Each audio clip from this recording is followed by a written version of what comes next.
Hello, everyone, and welcome to the semifinals of the StarCityGames.com Baltimore Open Weekend. Cedric Phillips, Patrick Sullivan, we are here in the booth. Nick Miller down in the feature match area, getting ready to watch Shaheen Soorani against Jonathan Rosum. It's a Grixis control mirror. It's the grizzled veteran against the young pup, and the grizzled veteran is going to play a Ponderino. See if Shaheen still got it.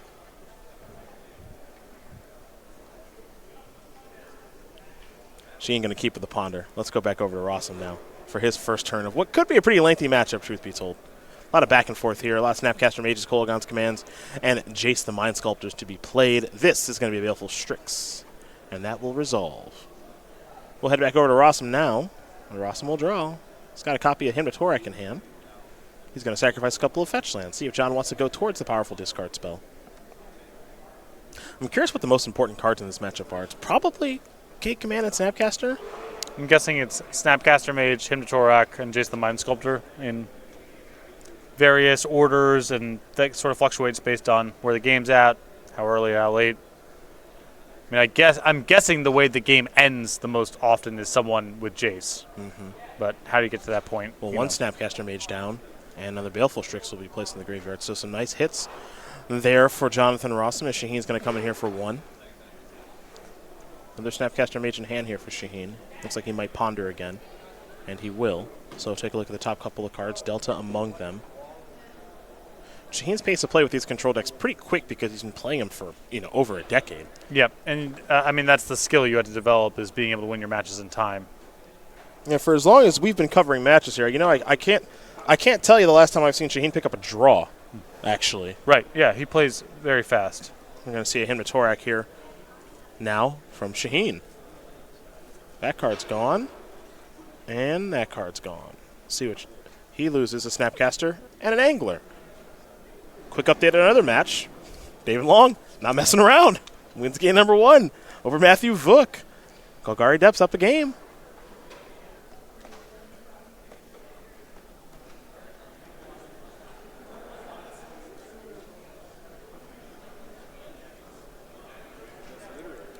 Rosum will play a land here. Let's see what the follow-up is going to be, as these two appear to be having a pretty good time playing each other thus far. As the Baleful Strix. Rosum will draw a card. Everyone gets to sit around and 2-for-1 each other. Yeah. How could you not be happy? What a blast. Shaheen got to sacrifice a Polluted Delta. Jace, Fate Seal, and that's game. And that is. And that's game.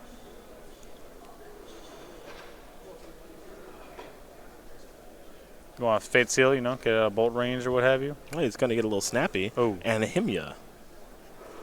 I think you might be right about the importance of Hymn to Torak in this matchup. Because, yikes. 2-for-1 city. There goes that card. And there goes that card. What are we losing? K-Command and Delta. K-Command's a pretty important one. And Strix might attack. Shaheen, yeah, he's going to get in there with the Strix. Rosum going to take the point of damage. Rosum with a Bolt and another card in hand. He'll draw a card for the turn. This will be a Brainstorm. So 3 cards coming. 2 will go back here for John. Delta, Meyer, Ponder the draws. Nice Brainstorm there, and another cantrip plus fetch land, shuffle away the other lands. Yep. Exciting stuff. It can be. There's an Underground Sea. 2-for-1. Aisle 3. Here's a Ponder.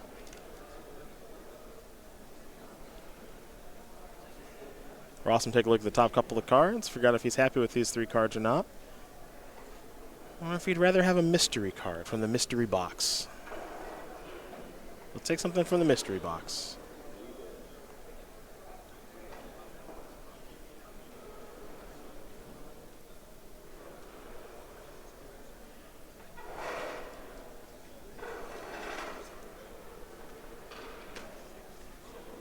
Let's go back over to Shaheen now.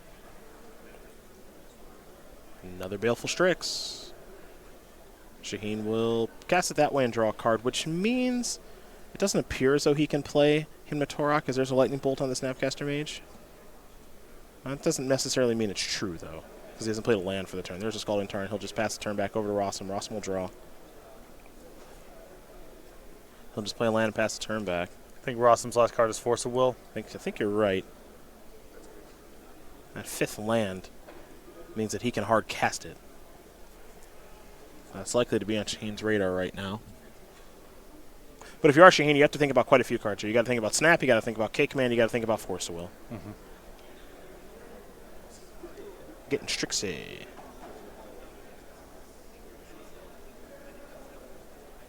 I think Shaheen may have thought that Baleful Strix was dead, but there's your trade. I think the attack is still good. I do too. There's a Swamp. Shaheen with a K-Command in hand right now. One of the better cards he can have in this situation. So the fact that Rosum played land number 5, and in these kind of matchups, you know, so much of the game is about shuffling away extra stuff, pretty loudly indicates Force of Will. Yep. But I agree with you. That was a draw step Force of Will to get that. Actually, it was an upkeep Force of Will to get that card. More importantly, tap him out. Looks like Shaheen has an island and a Force of Will in his hand. But Shaheen's the only one with a threat. Let's see what this is going to be. Rosum thinking K-Command? Might be thinking Liliana, actually. Okay. There's Liliana. Can't let that resolve. No way. Too much card advantage there. There's an Angler. But that's one that Shaheen doesn't have to be too concerned with because of the Strix. although now Rosum's draws of removal, which are normally pretty bad, get quite a bit better. Correct. Hymnotoric, the draw there for Shaheen. It's gotten worse now. I think Rosum may have just picked up a copy of K-Command. Timely top deck, if that's the case. Yes, it is. Kill that. Return this. Oh, so he's just going to go big. Yeah, he does not want to leave himself with a card in hand playing against discard. So he wants to get the best proactive thing he can do. And that would be another Gurmag Angler. So now Rosum, who was looking to be behind, has now caught back up and has actually taken the lead here. And Shaheen's in a spot where if he draws Jace the Mind Sculptor, it's not particularly good at all. So we'll just play a Swamp and pass the turn back. Rosum going to draw his card. He'll attack here for 10. Shaheen's going to fall down to 4. And Shaheen is going to play a Ponder and hope to get a little bit of lucky here. So he'll do that with an Underground Sea. Shuffle. Soorani. It's one of those spots where you need to ponder into brainstorm into multiple relevant cards. And I think Baleful Strix is a way to get this party started, too. Yeah, Strix is another one. Mm-hmm.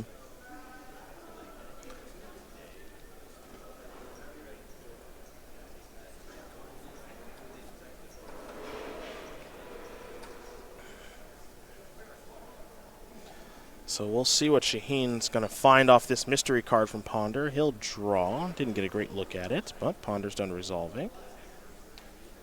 And he's going to tap 3.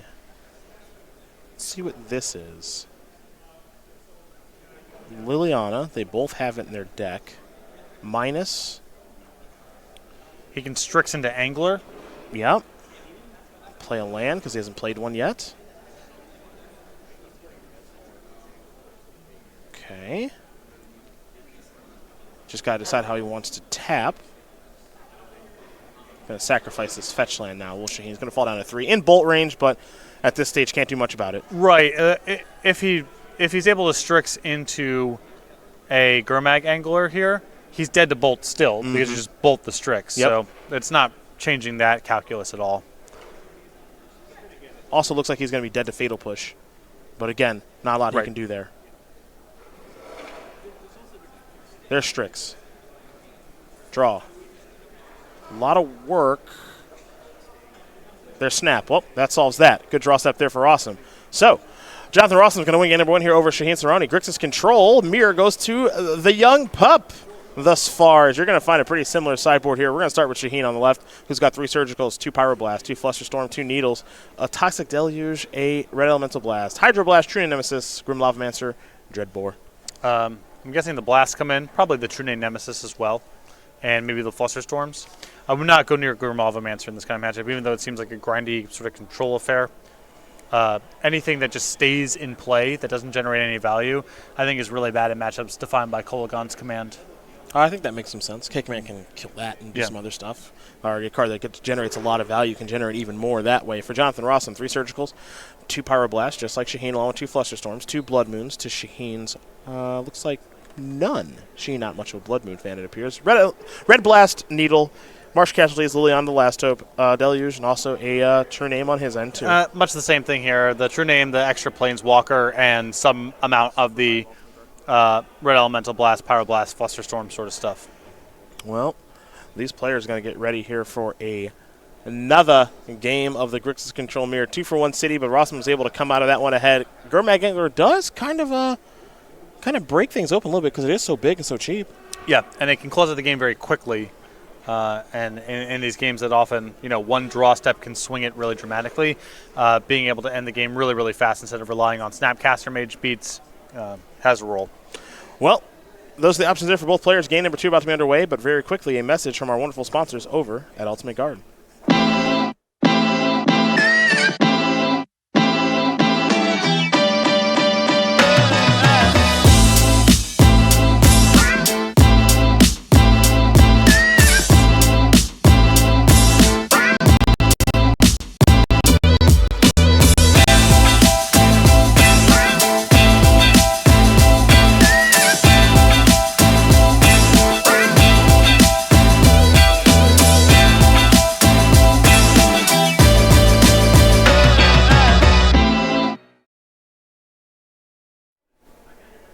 Let's watch game number 2 here in just a moment, shall we? Between Shaheen Soorani and Jonathan Rossum, the Grixis Control Mirror that Rossum is currently up a game in. For young lion John Rossum, this is going to be top 8, number 10. He's got his first open win in Dallas a little bit earlier this year with Kevin King and Julian John and his teammates. Rossum was on Humans that weekend in the Modern seat. And for the 20-year-old from Spencer, Massachusetts, I am very excited to see what his career does hold playing Magic. He does have that win, as I mentioned. Doesn't have that invitational top 8 just yet. But he's done so much in his life at such a young age here, between the singing, the acting, the Hearthstone grinding, and now the Magic grinding here on the SCG Tour. I know we're going to see him in Columbus in a couple of weeks for the Guilds Ravnica release weekend. Not sure who the teammates will be just yet, but whoever he does team up with, they'll have a good chance at another top 8, that's for sure. No question. I mean, Rossum's results here at a really short period of time. This level of open top 8s usually portends quite a future. Yes, it does. It's going to be very, very exciting to watch him play Magic, no matter where he elects to do so. For Shaheen, the 35-year-old, well, he's played a lot. Yeah. 15 years older than Rossum. And the results are similar, but there's one difference. 5 invitational top 8s, folks. Shaheen's had quite a bit of success here on the SCG Tour, has the member of Team Card Hoarder, master's degree in education, public high school teacher and administrator. And what did I call him? I called him the Persian Playboy. Mm-hmm. The Persian cooking connoisseur is Shaheen, longtime friend of mine. Been casting spells alongside this guy for seriously a decade now. Pretty unbelievable. Had a great match against him a handful of years ago at Grand Prix Boston Worcester, actually, where we were both deep into day number 2. I think it was the round 14 I played against him. His draft deck wasn't very good. Do you know what Downpour does? No. Is it -4, -0? Not that good. Well, no. It's 1 and a blue instant, tap 3 creatures. Okay. I think he had multiple copies of that in his deck. And we were I was down a game. I think it may have been game 3 or something like that. But we were having a back and forth game, and he downpoured me, and I'm like, I swear, Shaheen, if you beat me with Downpour, I'm not going to be able to be friends with you anymore. He downpoured my creatures, attacked me down to 12. Downpoured my creatures, attacked me down to 4. And he's like, I'm out of him. I don't have anything left, And I'm just like, what's going on over there? It's an interesting element to Shaheen's game. For as much as he likes playing, Grixis Control, Esper Control, all formats, in Limited, where he's also had quite a bit of success, he is much more in the nickel and dime beatdown. He is. Sort of style. Yeah. He's a big fan of Bump in the Night and Innistrad and just any of that kind of stuff. And I had drafted, that was back when I was streaming, so I had drafted so much of that format, and I was very comfortable. And that's that might actually be my second favorite Limited format of all time. So he cast the first Downpour, and I'm like, dude, that card is not okay. And he's like, I know. And then he casts another one. I'm like, Shaheen, not like this, man. I can't not like this, please. And it would just, we're sharing a laugh, and it was a lot of fun, actually. He's a pretty laid-back cat who's still having a lot of fun playing this game. Do you only fondly remember the story because you ended up winning? No, I would have remembered more if I lost, because losing to 2 downpours is embarrassing. Yeah. I just remember thinking, because that was a flight, that was a tournament where I flew there on my dad's miles. This is when I was just broke and streaming for a living, and I'm like, Dad, can I go to this tournament? Because I've tested a lot, I think I'm going to win. He's like, you say that every time. And I'm like, look, I don't need your garbage right now. I really want to go. And so Michael, Jacob, and I went together. And Stream team. Stream team. Shout out Stream team. Yeah, way back in the day. And it was a total blast. And playing against Shaheen in round 14, and then Dan Jordan in round 15. A very memorable tournament. Mm-hmm. Very memorable. Played against Corey McDuffie that weekend, too. Rest in peace. Mm.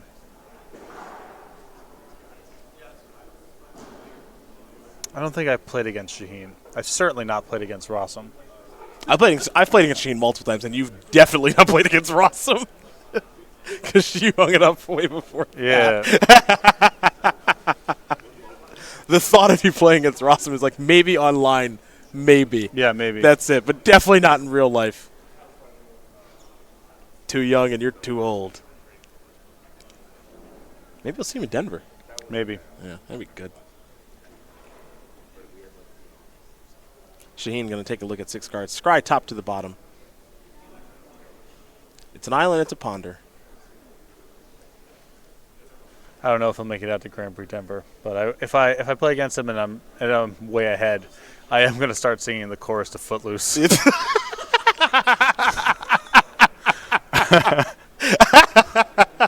I approve. 100% approve. Please do.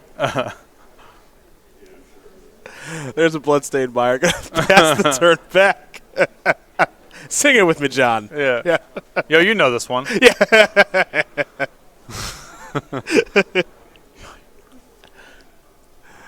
A volcanic island in a ponder.